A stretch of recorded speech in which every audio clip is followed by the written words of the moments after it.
Hello বন্ধুরা, big speak চ্যানেলে সবাইকে স্বাগত। এখন পাখির ঘরে এসেছি পাখিদের খাবার দিতে। 100 ওয়াটের একটি ল্যাম্প দিয়ে দিয়েছি শীতের জন্য।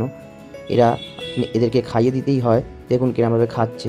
পাখিদের খাবার দেওয়া শেষ হয়ে যাওয়ার পরে লাভবার্ডের ঘরে লাভবার্ডের বাচ্চাগুলো চেক করতে গিয়ে দেখি 6টার মধ্যে 4টে বাচ্চা হয়েছে, কিন্তু একটি বাচ্চা মারা গেছে। সেই বাচ্চাটাকে দেখে খারাপ লাগলো। তারপর নিয়ে গিয়ে মাটিতে পুঁতে দিলাম। কী করে মরলো যদি আপনারা জেনে থাকেন প্লিজ জানাবেন। আমার মতে মনে হয় ঠিকঠাক ফিটিং করাতে পারিনি। তারপর দেওয়ার পরে আমাদের পাড়ায় যে কালু, তাকে খুব ঠান্ডার জন্য একটি জামা পরিয়ে দিয়েছি। সে জামা পরে বিস্কুট খেয়ে চুপচাপ শুয়ে আছে।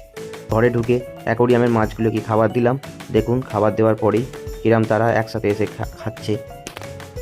এই পোলার প্যারটটি খুবই অ্যাক্টিভ। এর আর একটি কোথায় লুকিয়ে আছে। ভিডিওটি ভালো লাগলে অবশ্যই লাইক সাবস্ক্রাইব করবেন। দেখা হবে পরের ভিডিওতে।